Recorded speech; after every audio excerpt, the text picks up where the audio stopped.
bagaimana melunakkan hati yang keras jemaah ya.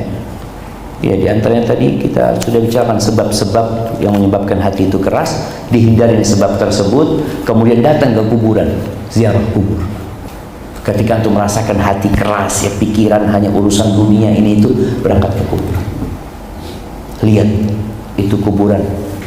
Orang-orang yang mati itu banyak orang-orang yang dulu juga, bukan dulu, semuanya berjalan di muka bumi ini. Semuanya sibuk mencari harta, habis. Kemudian yang kedua atau yang ketiga, kata Nabi SAW ketika ada seorang sahabat yang mengeluhkan tentang kerasnya hatinya, Nabi memberikan nasihat kepada dia untuk mengusap kepala anak yatim. Wamsah ra'sal yatim. Usap kepala anak yatim. Artinya kita dekat sama orang-orang yang susah ya, itu insya Allah akan melembutkan hati kita. Datang ke rumahnya orang miskin, duduk sama mereka, berangkat ke tempat-tempat bencana, itu juga akan melembutkan hati. Ya, selain berdoa minta sama Allah SWT. Bagaimana caranya mendakwai istri dan anak supaya mau mengerjakan sholat 5 waktu? Padahal anak sudah berdoa, sudah mengajarkan, tapi masih belum mau sholat.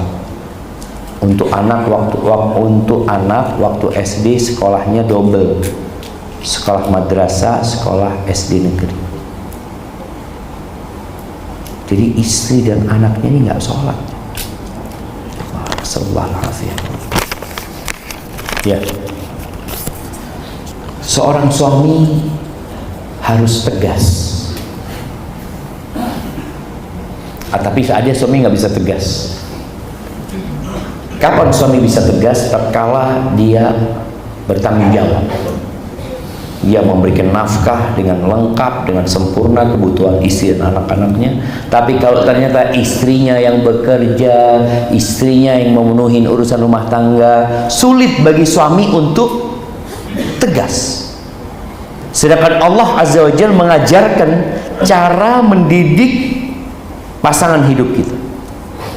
Allah mengatakan wallati takhafuna nusyuzahunna, dan wanita-wanita yang kalian takut mereka itu tidak taat, tidak nurut sama kalian ya, apa yang dilakukan? Fa'idhuhunna, kasih mau'idhah, kasih nasihat, dudukkan, panggil, cari waktu yang tepat, sampaikan kepadanya tentang hak-hak Allah agar dia bersyukur. Salat ini salah satu bentuk syukur kepada Allah Azza wa Jalla. Ingatkan dia dengan kebesaran Allah, ingatkan dia dengan azab Allah. Itu yang pertama. Kasih nasihat dengan cinta dan kasih sayang. Kalau nggak mau, apa kata Allah? Wahjuruhunna fil madaji. Pisah ranjang.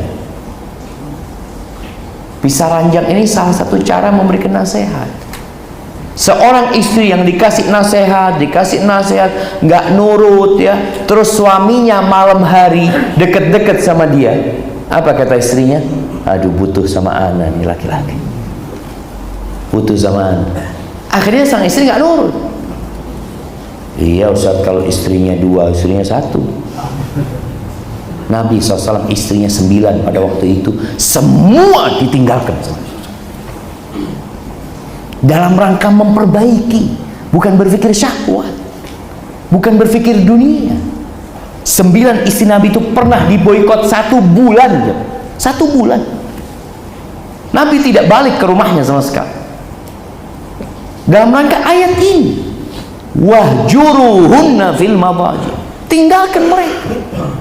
Tapi gimana bisa meninggalkan istrinya, sedangkan dia awalnya tadi tinggal ya di rumahnya istri, umpamanya biaya hidup istri yang dominan, sulit dia akan memberikan nasihat. Tapi memang ketika tidak mau sholat, suami harus pasang badan, harus serius ngasih nasihat. Salah satunya dia ceraikan istrinya. Ketika sudah pisah ranjang dia tetap nggak mau. Yang terakhir Allah katakan wadribuhunna, pukul mereka. Tapi kalau memang memukul itu bermanfaat, tapi bukan mukul yang melukai ya, memukul untuk mendidik seperti orang tua yang memukul anaknya kadangkala karena cinta. Tapi kalau sekarang antum mukul istri antum, langsung KDRT. Juga lihat kondisinya. Intinya antum tetap berusaha semaksimal mungkin, dan antum perlu bermuhasabah. Kok bisa antum dapat istri yang tidak sholat? Anaknya padahal sekolahnya double, tapi gimana dia sekolah madrasah, sekolah biasa, tapi sampai rumah ibunya nggak sholat, ibunya nggak pernah nyuruh anaknya sholat, sedangkan bapaknya bekerja umpamanya, atau suami istri sama-sama bekerja.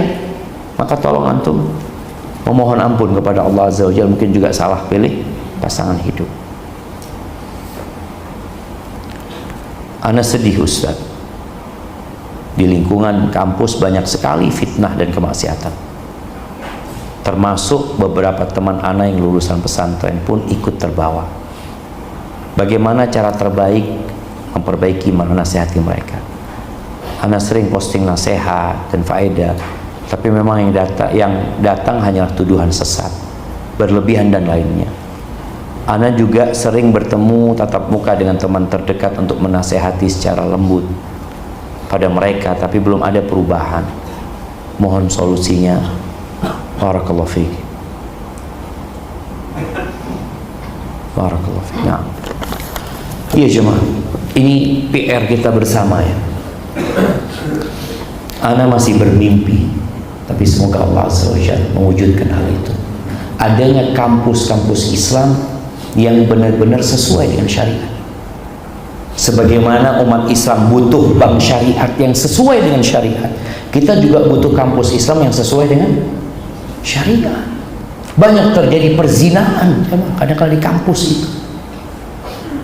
Bahkan ada seorang lulusan pesantren masuk perguruan tinggi, auzubillah, itu ibunya padahal anak lulusan pesantren, dia di situ menghafal Al-Quran, ditemukan sama ibunya kondom di celananya dia. Lingkungan, maka kita perlu membentuk lingkungan sekolah. Subhanallah, kalau antum tahu Nasoro, orang-orang Nasrani sampai hari ini di beberapa sekolahan mereka memisahkan laki sama perempuan sampai hari ini. Ini bukan perkara berlebih-lebihan dalam beragama, bukan. Kalau mau bicara agama jelas bagaimana Islam mengatur. Kalau bicara logika jelas bahwasanya ketika laki-laki dipisahkan sama perempuan, laki-laki akan lebih fokus dan perempuan akan lebih fokus. Maka di Jakarta sekolah-sekolah peninggalan Belanda yang dibangun sebelum kemerdekaan, itu laki hanya untuk laki. Ada Kanisius ya, tahun 28 apa tahun 30, sampai hari ini jamaah dipertahankan hanya untuk laki-laki. Sampai SMA kalau nggak salah mereka, laki-laki saja. Dan lulusannya, ya namanya orang serius belajar, bagus-bagus. Tujuannya dikumpulkan laki perempuan ini apa sih? Apa tujuannya? Kadang-kadang didudukkan bareng. Tujuannya apa? Enggak, supaya mereka tidak tergoda dengan wanita. Karena kalau sudah terbiasa sama wanita, insya Allah tidak tertarik sama wanita. Mungkinkah itu terjadi jemaah? Antum tiap hari kumpul sama istri antum lalu nggak tertarik sama istri antum? Karena tiap hari lihat, nggak bisa. Itu syahwat sudah ditanamkan. Maka ini ana tetap ya, ada teman-teman di Jogja yang sedang berusaha untuk bangun ya sekolah itu. Memang berat kita bangun kampus umum ini jamaah. Beratnya apa? Orang itu kalau mau donasi, donasinya buat apa? Masjid, sekolah yang khusus agama. Padahal kita butuh kampus umum yang di situ memang benar-benar terjaga dari fitnah, yang anak-anak bukan cuma dikasih pelajaran agama 1 semester, tapi sepanjang dia kuliah dia dapat pendidikan agama. Karena di negeri kita itu punya rencana yang hebat jemaah. Tapi mudah-mudahan ke sana kita bisa capai ya. Apa istilahnya waktu zamannya Habib itu? Iptek dan imtak ya. Ilmu teknologi, ilmu pengetahuan dan teknologi sama iman dan takwa. Ini harus bareng, harus jalan bareng. Dan orang yang cerdas itu orang yang tadi menyentabilkan antara keperluan dunia sama keperluan akhirat. Maka yang dikatakan oleh penanya ini benar-benar PR buat kita bersama. Gimana kita menyelesaikan urusan itu? Anak lulusan pesantren masuk ke perguruan tinggi umum, ketemu sama perempuan-perempuan, kadang-kala dia taat sama Allah, tapi itu perempuan yang mendekatin dia. Bagaimana? Mudah-mudahan dijaga sama Allah Azza wa Jalla. Tugas antum menyampaikan, menasehati sambil mendoakan.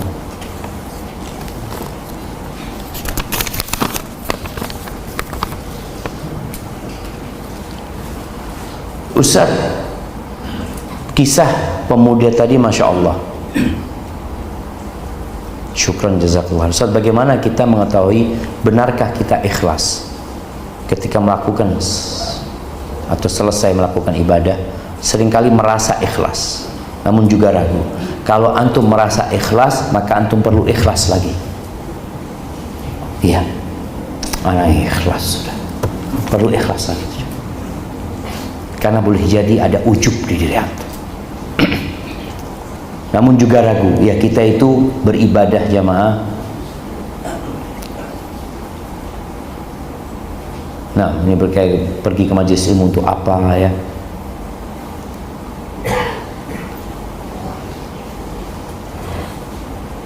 Masya Allah. Barakallahu fikum. Ya, ini minta hadis yang tadi yang tuliskan subhanallah bihamdi subhanallahil azim. Ustaz tuliskan Ustaz. Nah, berkaitan dengan bagaimana kita beribadah kepada Allah, kita itu nggak tahu amalan kita diterima atau tidak. Tugas kita memenuhi persyaratan. Syarat diterimanya amal itu ikhlas sama mutabah. Kita penuhin syarat itu. Lalu kita berdoa, minta supaya diterima.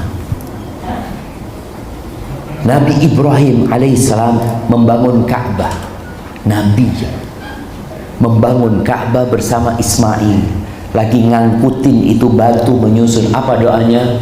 Rabbana taqabbal minna innaka antas sami'un alim. Ya Allah, terimalah dari kami ya Allah. Bayangin, Nabi Ibrahim minta diterima sama Allah. Apalagi kita. Makanya tatkala Allah Azza wa Jalla menyebutkan tentang orang-orang yang berlomba-lomba dalam kebaikan, alladzina yu'tuna ma ataw wa qulubuhum wajilah annahum ila rabbihim raji'un. Mereka berbuat kebaikan, mereka bersedekah, mereka berpuasa, mereka sholat dalam kondisi hati mereka takut. Takut gak diterima.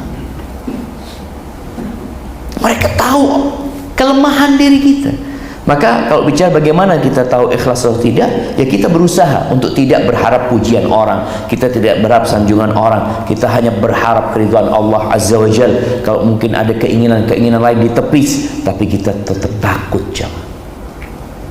Karena ada kesyirikan yang tersembunyi. Ketika Nabi SAW mengatakan kepada para sahabatnya, la syirku akhfa alaikum min dabibin naml. Syirik itu lebih tersembunyi daripada jalannya semut.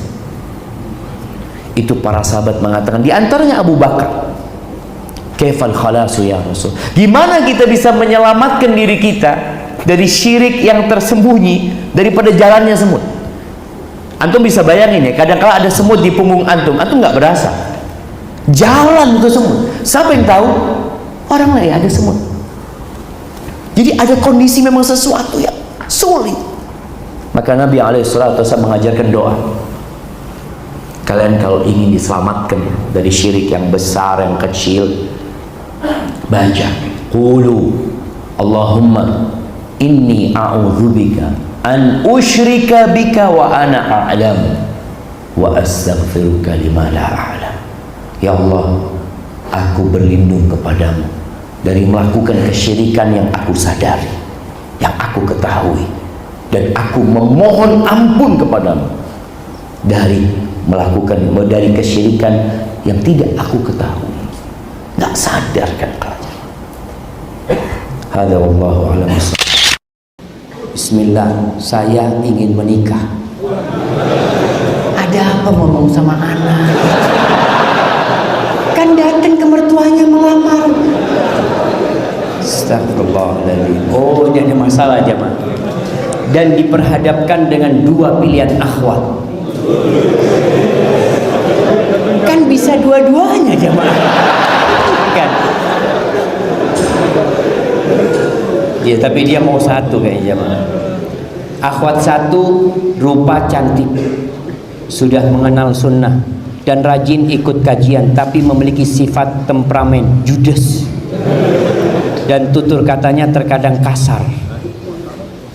Yang kedua, akhwat kedua, rupa cantik juga, belum kenal kajian tapi memiliki sifat ramah dan lembut. Yang manakah harus saya pilih? Antum istikharah. Istikharah. Jadi memang berkaitan dengan orang yang belum ada orang wanita cantik baik tapi dia belum mengenal Islam seutuhnya. Artinya banyak kemaksiatan yang dia lakukan, dosa-dosa dia banyak umpamanya. Cuma dia orangnya ramah dan baik. Apakah antum siap merubah dia? Ketahuilah bahwa Rasulullah SAW itu ramah dengan kaumnya, dan kaumnya ramah dengan Nabi SAW. Bahkan Quraisy, kepala-kepala kabilah Quraisy itu ketika mereka bertikai tentang siapa yang hendak meletakkan Hajar Aswad, mereka hampir berdarah-darah. Mereka ridho dengan Nabi Muhammad SAW sebagai penengah. Tapi ketika Nabi SAW mengajak kepada agama Allah, berubah keramahan mereka, nggak ramah lagi. Bahkan mau dibunuh Nabi SAW. Yang anda takutkan perempuan ini kalau nanti diajak ke agama Allah jadi nggak ramah sama antum, jadi nggak ramah, dan banyak pertanyaan-pertanyaan seperti itu. Istrinya nggak mau diajak ke masjid untuk mendengarkan kajian, lebih suka shopping, lebih suka jalan-jalan. Maka anda rasa antum cari yang ketiga. Kalau dua-duanya bermasalah. Kemudian jamaah, kadang-kala kita ini kalau mencari wajah selalu yang maksimal. Kalau agama minimal, nggak apa-apa loh, nanti anak perbaiki, insya Allah bisa. Maka antum lihat, soalnya memang kalau dapat istri yang judes, kasar, ya bermasalah. Dia ngaji sunnah, belajar hadis-hadis Nabi SAW, belajar Arba'in Nawawiyah. Di situ ada ya anjuran-anjuran Rasulullah SAW untuk berkata yang baik, untuk menghormati yang tua. Ternyata ini udah ngaji tapi tidak terpengaruh. Kira-kira kalau nikah sama antum, apakah dia akan berubah? Wallahu a'lam. Apa hukumnya berdebat dengan keluarga ahli bid'ah? Masya Allah. Seperti paman, bibi, bahkan ayah sendiri. Jamaah, berkaitan dengan keluarga kita yang mereka mungkin belum kenal sama sunnah. Mereka dari lahir hidup dengan ajaran yang ada di masyarakat itu. Mereka tidak tahu kalau ternyata sunnahnya aqiqah umpamanya. Mereka punya ajaran tersendiri. Bagaimana sikap kita terhadap mereka? Ketahuilah bahwa bid'ah ini dua macam. Yang pertama bid'atun mukaffirah, bid'ah yang menyebabkan pelakunya kufur, keluar dari Islam. Yang kedua bid'ah yang mufassiqah, yang bid'ah tidak menyebabkan pelakunya keluar dari Islam. Bid'ah yang mukaffirah seperti bid'ahnya orang-orang yang mengatakan Allah bisa menyatu dengan tubuhnya. Kita tahu kisah di Indonesia, Syekh Siti Jenar dibunuh karena dia punya bid'ah yang memang mengeluarkan dia dari agama Allah Jalla Jalla. Maka tugas kita menghadapi masyarakat yang memang kalau kita lihat masuknya dakwah menuju kepada Islam yang kafah ini baru jemaah. Kita lihat jilbab lah. Kapan jilbab muncul? Kapan orang-orang pakai jilbab? Tahun 80-an belum muncul. Antum kalau bisa ngelihat foto-foto lama yang hitam putih itu, foto ormas-ormas Islam yang dibangun sejak zaman sebelum kemerdekaan, itu ternyata malah jarang yang pakai jilbab. Muslimat ini baru mengenal. Dan kitab-kitab dahulu itu susah masuk ke negeri kita. Kita dalam masa penjajahan Belanda. Makanya ada seorang yang punya disertasi tentang Islam Jawa atau Kristen Jawa dia. Anda pernah baca itu, dia sebutkan di situ masuk Islam ke Indonesia ini melalui 2 periode. Yang pertama, periode Wali Songo ketika mengislamkan Jawa, pokok Islam. Pokoknya Islam. Dengan acara sekaten, syahadaten ya. Seperti itu. Sekaten itu syahadaten jemaah. Mereka yang mau ikut ini baca asyhadu alla ilaha illallah, asyhadu anna Muhammad Rasulullah SAW. Akhirnya orang pada Islam. Periode kedua, di situ Wali Songo mencetak murid-murid yang agar mereka mengislamkan orang-orang yang sudah syahadat itu. Makanya kalau antum lihat banyak Islam abangan, mereka syahadat, tapi mereka nggak sholat ya. Mereka masih punya kepercayaan macam-macam. Karena mereka baru masuk Islam aja, tapi tidak tahu Islam itu apa. Periode kedua mengislamkan mereka untuk yang sempurna masuk Belanda. Akhirnya proses itu tidak berjalan.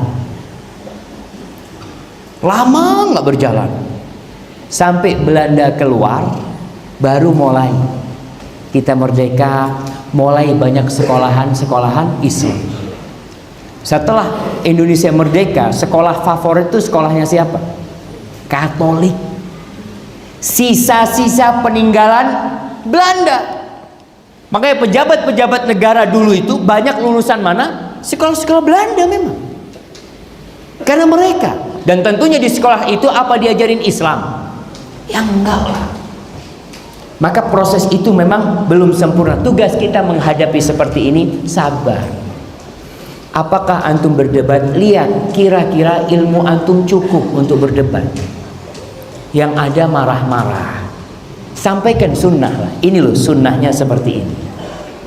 Rasul SAW menyatakan kalau kita lagi beda pendapat, tuh Nabi menyampaikan alaihissalatu wassalam, nanti orang yang hidup setelah aku mati akan melihat banyak perselisihan. Solusinya apa? Fa'alaikum bisunnati. Kata Nabi, ikut sunnahku, kata Nabi ayah.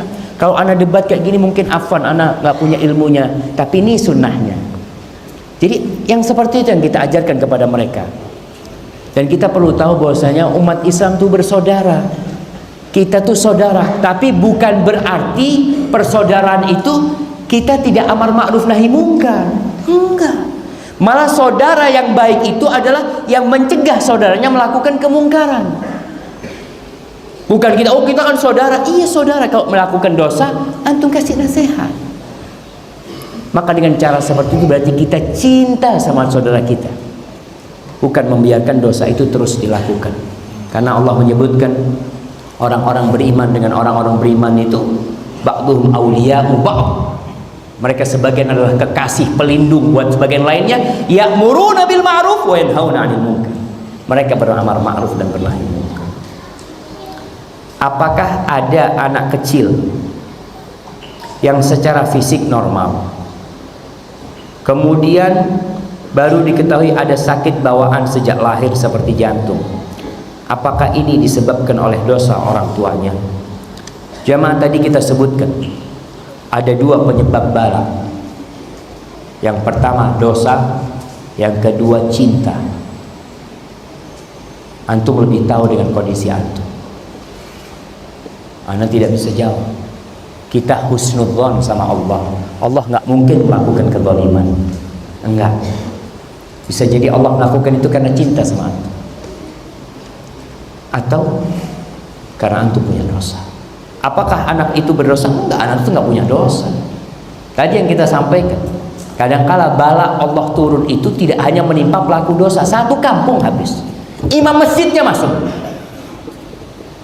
ternak-ternaknya, sapinya, kambingnya diseret oleh banjir semua. Kenapa? Bisa karena dosa, bisa karena cinta. Tinggal antum lihat. Hadallahu a'lam. Apakah jika istri melakukan dosa tidak sholat, suami juga mendapatkan dosa, azab dari Allah? Nah, kalau anak buah bertindak tidak benar, kalau ada di Balikpapan salah satu anggota Polres Balikpapan melakukan masalah, yang ditanya siapa? Kapolres. Bahkan sebagian Kapolres diturunkan karena kesalahan anak buah. karena dia tidak pandai. Rasul sallallahu alaihi wasallam mengatakan kullukum ra'in wa kullukum mas'ulun an ra'iyati. Kalian semua pemimpin dan kalian bertanggung jawab atas apa yang kalian mimpin. Warrajulu, dan seorang lelaki itu pemimpin di rumah, dia akan bertanggung jawab.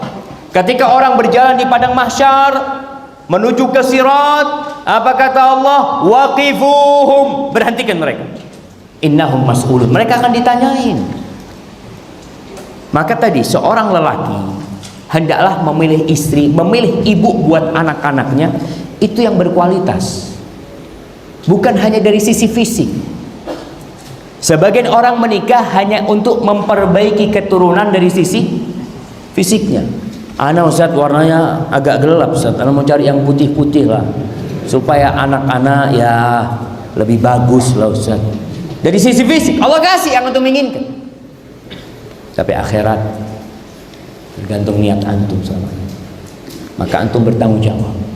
Istri ajarin sholat, kita tahu cara memperbaiki istri, kasih nasihat, nggak mau. Yang kedua, pisah ranjang, jangan didatengin istrinya sampai dia sholat. Biasanya suami nggak tahan, akhirnya istrinya nggak taat karena suaminya. Supaya tahu tuh, anak tahan, artinya nanti berakhir dipukul istrinya dengan mukul yang tidak mencederai, pukul tangannya, supaya dia tahu bahwa aku benar-benar nggak suka. Ketika tidak berhasil, selamat tinggal, mati 1 tumbuh 1000. Antum tinggalkan. Ustaz udah kadung cinta sama dia Ustaz. Wallahu a'lam. Gimana antum cinta dengan seorang yang dimurkai Allah Jalla Jalla? Antum cinta dengan orang yang meninggalkan sholat? Antum siap dikumpulkan dengan dia di neraka? Dan kita tahu orang-orang yang meninggalkan sholat, apa ancamannya? Maka tolong diperhatikan. Mohon maaf Ustaz, keluar dari tema. Ini yang seleksi gimana ini, keluar dari tema ini masuk ke jamaah. Tapi ini penting Ustaz untuk anak. Nah, anak ingin menikahi seorang ukhti yang hadir dari jawaban istikharah anak Ustaz. Namun anak juga dijodohkan oleh keluarga anak dengan sepupu anak. Dan anak takut keluarga anak kecewa dan sakit hati jika anak menolak. Jadi apa pendapat Ustaz? Apakah ana mengikuti perjodohan ini, menyetujui untuk menjaga perasaan keluarga ana dan menyenangkan mereka, walau hati ana hanya kepada jawaban istikharah ana? Ini udah jatuh cinta dia jamaah. Dia istikharah dibawa-bawa gitu kan. Nah, wallahu a'lam jamaah. Ana bingung Ustaz, mohon pencerahannya agar ana bisa segera mengambil keputusan dan bisa segera melamar. Antum datang ke orang tua, ayah, ana mau istikharah. Apakah calon yang antum istikharah ini sudah tahu orang tua? Jangan-jangan belum tahu. Cuma antum sekedar udah cinta sama dia, akhirnya istikharah, ya Allah. Akhirnya namanya orang kadang-kadang kalau udah kadung cinta jemaah, kebawa mimpi, nggak istikharah mimpi-mimpi dia. Jadi kadang-kadang sudah jatuh cinta, ini masalahnya. Memang bukan dua pilihan. Dia udah jatuh cinta sama dia. Istikharah ini dalam artian antum memang sedang minta pilihan dari Allah. Baik, sekarang antum ada pilihan dari keluarga. Padahal antum sudah istikharah, kayaknya jawabannya itu Ustaz, perempuan tadi Ustaz. Antum ngomong sama orang tua. Antum datang ke calon mertua. Ana mohon ukhti sepupunya istikharah, keluarga istikharah. Karena belum tentu yang menurut kita baik itu baik di sisi Allah Jalla Jalla. Sehingga nanti menolaknya itu ngomong sama orang tua, sama ibu, bu, ibu udah istikharah belum? Nanti ngomong sama ibu. Mungkin ibunya nggak tahu istikharah, kasih tahu nih ibu. Ibu kan tentunya ingin punya menantu yang berbakti sama ibu.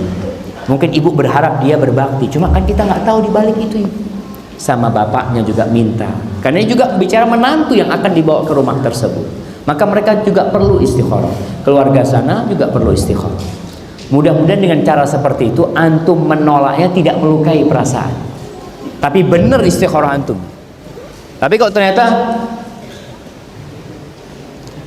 ternyata antum istikharahnya karena sudah jatuh cinta jemaah, jadi berat jemaah, maka coba antum istikharah lagi, minta sama Allah. Dua pilihannya sekarang, antara si A sama si B tadi. Barakallah.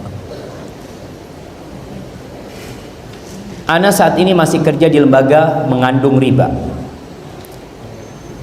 Ana ingin sekali keluar dari riba dan Ana terus mencari pekerjaan yang baru, tapi masih belum dapat.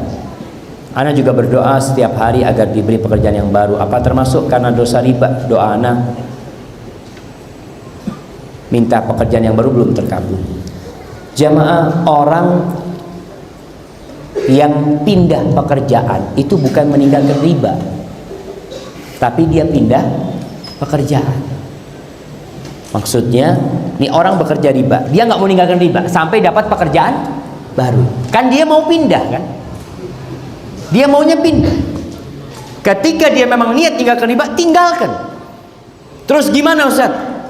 Ana makan gimana? Ana bekerja di mana? Subhanallah. Para sahabat Nabi, ketika mereka hijrah meninggalkan agama mereka, mereka masuk kepada Islam. Sebagian di antara mereka makan daun-daunan. Sampai sahabat cerita, sampai kotoran kita itu kayak kotoran binatang. Seorang sahabat pernah malam hari, ini ketika di Syi'ib Abi Thalib ya, dari tahun ke-5 sampai tahun ke-7 atau ke-8 kenabian, itu sahabat diboikot di Syi'ib Abi Thalib. Nabi alaihissalatu wassalam Bani Hashim. Suatu hari ada sahabat yang malam hari menginjak sesuatu yang basah. Karena laparnya dia ambil sesuatu yang basah itu dia masukkan ke mulut. Sampai hari ini karena nggak tahu apa yang Anda makan. Mereka berat hidup. Sahabat-sahabat Nabi ketika meninggalkan Mekah, hijrah, meninggalkan rumah mereka, bukan kerjaannya aja mah, rumahnya ditinggalkan, kerjaannya ditinggalkan, perdagangan ditinggalkan, kemana? Hijrah ke tempat yang nggak tahu mau ngapain di sana. Tapi dia tahu nih bumi Allah, dan mereka hijrah karena Allah Jalla Jalaluhu. Berangkat mereka sampai Madinah, senang hidupnya, susah. Tidur di masjid. Abu Hurairah sampai pingsan kelaparan. Bertahun-tahun nggak langsung seneng jemaah. Itu iman. Hijrahnya karena Allah Jalla Jalaluhu. Jadi kalau antum hijrah setelah dapat pekerjaan, berarti antum pindah kerja. Maka niatkan memang lillahi ta'ala, bismillah, Anda tinggalkan ya Allah karena Engkau, bulatkan niat. Setelah itu antum akan susah, karena antum akan diuji kebenaran hijrah antum. Apakah lillahi ta'ala atau karena ada pekerjaan yang lebih nyaman. Wallahi banyak jamaah orang-orang yang hijrah hidupnya susah, setahun, 2 tahun, 3 tahun, setelah itu mereka hidup berbahagia. Bukan karena tambah kaya, bukan karena tambah indah rumahnya, bukan, karena Allah kasih hati yang qanaah, tambah nerima dia jamaah.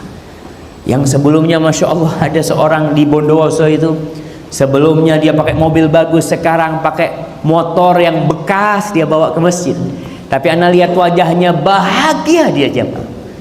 Tidak seperti dulu yang tiap akhir bulan mikirin bayar utang. Saya mau bertanya, bagaimana jika seorang anak yang berniat untuk bersedekah dan ditujukan untuk kedua orang tuanya? Fadhal. Baik orang tua antum masuk hidup atau sudah meninggal dunia, antum boleh sedekah buat orang tua. Seorang sahabat Nabi Sa'ad bin Ubadah kalau nggak salah pernah bertanya kepada Nabi alaihissalam, ibunya meninggal dunia, belum sempat berwasiat, bisakah kalau aku bersedekah buat ibuku? Kata Nabi SAW, na'am. Boleh antum bersedekah buat ibu antum. Sejatinya sodakoh yang dilakukan anak tanpa diniatkan buat orang tuanya, bapak ibunya dapat bagian. Kenapa? Karena kita nih hasil karya orang tua kita. Betul. Wal waladu min sa'il walid, kata Nabi SAW. Anak itu hasil karya orang tuanya. Sebagaimana orang tuanya sholat, orang tuanya bikin, makanya antum bikin anak yang banyak. Terus bikin anak, ajarin sholat. Setiap anak itu sholat, antum dapat bagian pahala. Kalau antum punya anak 10, beda sama yang anaknya 1. Karena amalan anak-anak itu orang tua akan dapat bagian. ayah saya sebelum menikah dengan ibu saya, beliau beragama Nasrani. Dan ketika menikah dengan ibu saya, ayah saya masuk Islam. Dan sekarang ibu dan ayah saya pisah. Ayah saya kembali murtad. Apakah ayah saya kafir? Dan haruskah saya berbakti kepada beliau? Subhanallah. Jamaah, berbakti kepada orang tua itu bukan karena orang tua Islam, tapi berbakti kepada orang tua karena Allah nyuruh kita berbakti sama orang tua. Allah yang nyuruh. Baca surat Luqman, bagaimana Allah menceritakan kalau orang tuanya kafir. Wa in jahadaka ala an tusyrika bi ma laysa laka bihi ilmun fala tuti'huma wa sahibhuma fid dunya ma'rufa. Kalau kedua orang tua memaksa anak untuk berbuat syirik, untuk berbuat kekufuran, jangan taat. Tapi tetap kita berkewajiban kepada orang tua yang kafir untuk berbakti. Wasahibhuma, bahkan mendampinginya. Sahib, jangan ditinggal orang tuanya. Kalau antum tinggalkan orang tua antum, sudah orang tua anak kafir tinggal di mana, anak tinggal di mana. Bagaimana antum akan mendakwai orang tua antum? Maka kalimat wasahibhuma ini pertanda antum harus ada di sisi mereka, menjadi sahabat buat mereka, mengajak mereka kepada jalan Allah Jalla Jalla, walaupun orang tua kafir. Mudah-mudahan dengan cara itu orang tua bisa masuk Islam. Saya dulu terjerumus di pergaulan bebas.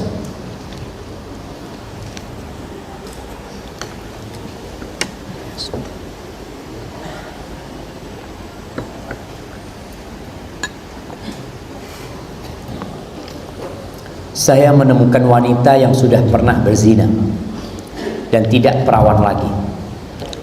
Lalu saya dulu berpacaran dengannya. Akan tetapi saya juga ikut terjerumus di perzinahan. Saya berzina dengan pacar saya. Lalu saya putuskan untuk hijrah, dan wanita itu pun mau hijrah. Apakah dosa kami masih diampuni? Akan tetapi saya masih berhubungan via WA telepon. Bagaimana hukumnya? Lalu karena saya mencintainya, apakah saya boleh menikahi wanita yang pernah berzina dan yang saya zinai? Bagaimana hukumnya, Ustaz? Jamaah, wallahi dosa zina ini seakan-akan remeh sekali. Padahal kita tahu tidak ada dosa yang hukumannya di dunia lebih menjijikkan daripada dosa zina. Bagi orang yang sudah menikah dirajam sampai mati. Bagi orang yang belum pernah menikah dipecut, didera sebanyak 100 kali. Kalau anda baca cerita ini, mereka belum menikah. Apa yang harus dilakukan? Tobat sama Allah. Hindari pergaulan bebas. Dan ketika antum kembali kepada Allah Jalla Jalaluhu taubatan nasuha, dan wanita yang antum zinai juga bertaubat dengan taubatan nasuha, antum nikahi, nggak ada masalah. Halal buat antum. Dan orang yang melakukan at-taib minadz dzambi kaman la dzambala. Orang yang bertobat dari dosa seperti tidak punya dosa. Dan sebagian orang melakukan dosa zina, dia bertobat dan dia bisa lebih baik dari orang satu masjid ini. Ingat kisah wanita yang berzina di masa Nabi SAW. Ketika dilemparin, dirajam sampai mati, kemudian Nabi mensolatinya. Sahabat bertanya, "Ya Rasulullah, atusalli 'alaiha wa qad zanat?" Gimana engkau mensolatin dia padahal dia sudah berzina? Bayangan sahabat kan dosa zina kan? Apa kata Nabi SAW? Laqad tabat taubatan. Perempuan ini sudah bertobat, yang kalau tobatnya dibagikan kepada 70 pelaku dosa di kota Madinah, cukup untuk mengampuni dosa mereka. Bayangkan. Maka kalau orang benar-benar bertobat kembali kepada Allah, seperti nggak punya dosa, bahkan dia bisa lebih baik kepada orang yang tidak pernah melakukan dosa tersebut. Kak antum kalau memang mau menikahin dia, serius datang nikahin dia. Dan kalau dikatakan antum perempuan itu pernah berzina, antum pernah berzina dengan dia. Jadi sama-sama orang pernah tidak benar. Az-zaniyatu la yankihuha illa zanin aw musyrik. Perempuan pezina itu tidak boleh dinikahi, tidak layak dinikahi kecuali oleh lelaki pezina juga, atau orang musyrik yang memang mereka tidak ngurusin urusan halal haram. Ustaz, saya telah menikah sekian tahun, akan tetapi belum dikaruniai anak oleh Allah. SWT. Mohon doanya dari Ustadz agar saya dan istri segera dikaruniai anak oleh Allah. SWT. Amin. Kenapa sih jamaah antum tidak mengatakan subhanahu wa ta'ala? Berat sih antum tulis subhanahu wa ta'ala. Ini mungkin salah satu doa antum gak dikabulkan. Nah, kita disuruh mohon sama Allah. Ana doakan semoga orang-orang yang belum memiliki keturunan dikasih keturunan yang soleh dan solehah ya Allah. Dan antum khususnya di sini. Terus jangan berhenti berdoa. Terus berdoa. Seperti Nabi Ibrahim, Nabi gak berhenti berdoa. Dan beliau tidak pernah mengatakan, ya Allah aku kan sudah soleh, aku kan sudah baik. Enggak. Beliau tahu kalau beliau hamba yang tidak memiliki hak apa-apa. Maka beliau hanya berdoa terus, Rabbi habli minas salihin. Berapa tahun berdoa aja? Puluhan tahun sampai beliau tua renta. Nabi Zakaria, bagaimana Allah menceritakan tentang permintaannya. Dia mengatakan kepada Allah, Rabbi inni wahanal azmu minni washta'ala ar-ra'su syaiba wa lam akun bi du'aika rabbi syaqiyya. Ya Allah, tulang-tulangku sudah lemah ya Allah. Sudah lemah ya Allah. Sudah beruban rambutku ya Allah, tapi aku tidak pernah merasa sengsara dengan berdoa kepadamu ya Allah. Terus husnudzon sama Allah, suudzon sama dirinya. Kadang-kala orang berhenti berdoa aja, atau merasa anak ini sudah puluhan tahun Ustaz, anak sudah sodako, anak sudah umroh, anak sudah haji, kok belum dikaruniai anak. Nih ternyata penyakitnya ada di diri antum sendiri. Merasa berhak dikabulkan doanya. Nabi Ibrahim terus berdoa. Kita harus yakin dengan dikabulkannya doa, tapi kita suudzon sama kita, diri kita. Kalau nggak dikabul-kabulin, kayaknya masalahnya ana nih. Masya Allah. Baik.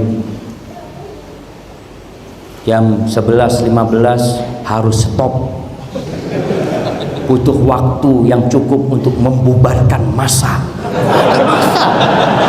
Ada mau dibubarkan masanya ini. Masanya mau sholat ini. Baik jamaah, antum ternyata mau dibubarkan jamaah. Anak kalau lihat pembubaran massa ini biasanya kalau berita demonstrasi apa membubarkan massa, mungkin bahasanya perlu lebih bagus lah jamaah. Karena orang-orang pada mau pulang Ustaz. Itulah. Nah, dosakah ketika mengharapkan harta, dunia, mobil, rumah, karir dengan melalui ibadah, sholat, zikir, ataukah itu termasuk takwa? Jamaah, kita disuruh minta rezeki, Nah, bahkan Rasul Shallallahu Alaihi Wasallam menyuruh kita untuk berdoa tiap hari. Allahumma inni as'aluka ilman nafi'an wa rizqan thayyiban wa amalan mutaqabbal. Jadi kita minta rezeki boleh, kepingin rumah boleh, tapi tidak boleh menjadikan dunia sebagai ambisinya. Bicara nih ambisi nih. Ambisinya kepingin punya rumah di dunia, nggak kepingin punya rumah di surga. Ini masalah. Antum bikin rumah di sini, bikin rumah. Setelah antum bikin rumah, punya rezeki, bikin rumah di surga. Ana Allah minta rezeki Allah, ana udah punya rumah di dunia tapi belum punya rumah di surga. Antum beli mobil, tabung fulus. Buat apa? Mau beli mobil buat di surga nanti. Ada seorang ayah yang Masya Allah jemaah. Ana terharu kalau dengar nih ayah. Dia setiap beli sesuatu mesti dua. Beli baju dua. Satu buat dia, satu buat fakir miskin. Belanja tiap bulan dia dua. Satu buat rumahnya, satu buat yatim piatu. Pernah suatu hari dia beli mobil dua. Satu buat dikendarain, satu disedekahkan. Anaknya protes, ayah kalau baju dua oke lah. Belanja dua, ini mobil ayah beli dua juga. Apa katanya? Nah, abah ini nggak kepingin naik mobil di dunia aja, nak. Abah ingin naik mobil di akhirat nanti, nak. Subhanallah. Silahkan antum berambisi, tapi ambisi antum buat akhirat antum. Jangan cuma untuk dunia. Kenapa? Rumah akan antum tinggalkan, pasti. Mobil yang antum kendarain akan antum tinggalkan. Iya, karir sebelum mati antum tinggalkan. Kita lihat orang-orang jadi pejabat, pensiun keluar dari sana. Tapi bekerja akhirat ini nggak ada pensiunnya. Maka tolong ambisinya adalah ambisi akhirat. Baik. Jika seorang terlahir dalam keadaan muslim, seiring waktu menjadi murtad, kemudian dia kembali lagi ke agama sebelumnya, apakah dosanya menjadi murtad akan tetap diampuni? Allah mengatakan di akhir surah Al-Furqan, setelah menyebutkan tentang syirik, zina, membunuh, mereka akan mendapatkan azab yang menghinakan. Yudha'af lahul azab yaumal qiyamati wa yakhlud fihi muhan. Akan dilipat gandakan azab buat mereka dan kekal di dalam neraka dalam kondisi hina. Illa man taba wa amana wa amila amalan salihan faulaika yubaddilullahu sayyiatihim hasanat. Kecuali orang yang bertobat dan beriman kemudian beramal soleh, maka Allah akan menggantikan dosa-dosa mereka itu dengan amal kebajikan. Artinya setiap dosa diganti, dikasih pahala buat dia. Di masa sahabat Nabi, setelah meninggalnya Rasulullah SAW, ada sebagian orang yang murtad.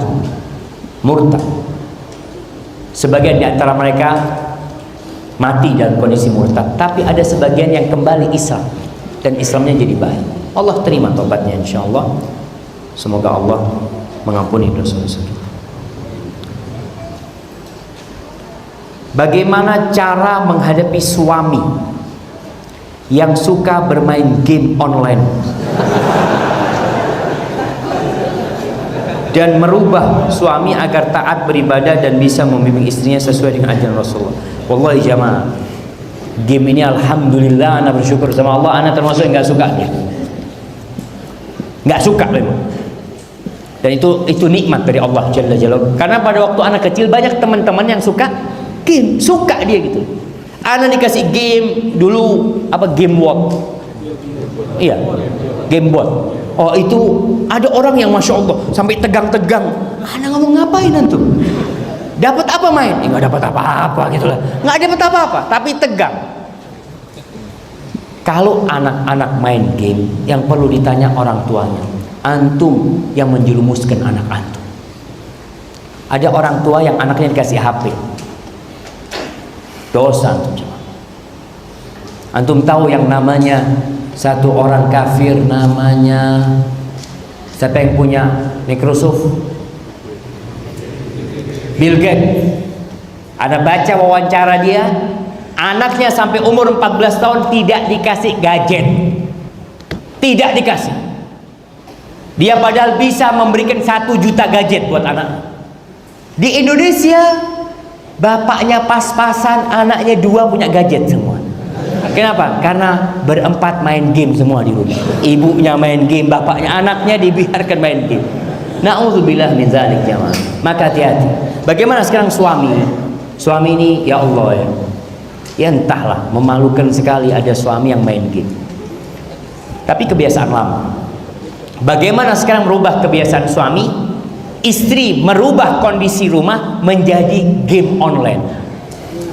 Rumahnya bikin jadi game online. Artinya bagaimana di rumah itu ada sesuatu aktivitas yang membuat suami jadi senang di rumah. Kadang-kadang kalau diem-dieman, istri diem di sana, suami diem di sana. Apa yang dilakukan suami? Ambil HP. Maka berusaha sekarang bagaimana suaminya tidak ngambil HP.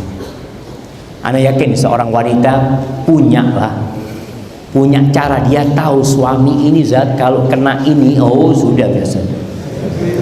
Umpamanya apa, mau kasih makanan, permainan di rumah, main sesuatu lah di rumah. Ajak suaminya main bola di rumah. Bang, ana baru beli bola bang. Ana kok kepingin tendang-tendangan sama abang itu. Sudah kasih ke suaminya, yo bismillah. Untuk menghindarkan kebiasaan, karena game ini kebiasaan candu biasanya jemaah. Candu dia seperti itu. Kadang-kadang anak bingung, anak pernah naik pesawat. Waktu itu dikasih dapat bisnis karena ada teman di atas. Ustaz, duduk sini, Ustaz. Duduk. Sebelah anak ini orang kaya raya, lihat pakaiannya nih ya jemaah. Masya Allah. Anak lagi mau tidur melihat main game dia jemaah. Ya Allah, ternyata main game juga mereka. Artinya kenapa waktu-waktu yang mahal ini ternyata kita buang sia-sia? Maka perlu ditumbuhkan keimanan. Cara menghindarkan diri dari game, dibikin kebiasaan yang baru, sehingga perlahan-lahan ada kebiasaan baru. Dan anak kasihan, terus terang anak kasihan dengan wanita-wanita yang suaminya candu game. Ada yang sampai di kamar mandi main game. Dia bawa, betul ini, bawa tabletnya 2, habis ini lanjut ini, sampai istrinya ya udahlah biasa, udah kayak gitu. Sabar, sang istri sabar sambil terus didoakan ya. Mudah-mudahan suaminya berubah, dan kalau bisa suaminya dipuasai. Ngomong sama suaminya, Mas, aku Senin mau puasa Mas ya. Buat apa puasa? Ya buat emas lah, biar Allah kabulkan doa anak. Artinya puasa jelasnya lillahi ta'ala, tapi dia berharap ketika puasa mau doakan suaminya. Sodakoh, banyak sodakoh. Ya Allah, mudah-mudahan suamiku dirubah. Bertawassul dengan berbagai amal soleh, semoga suaminya dirubah.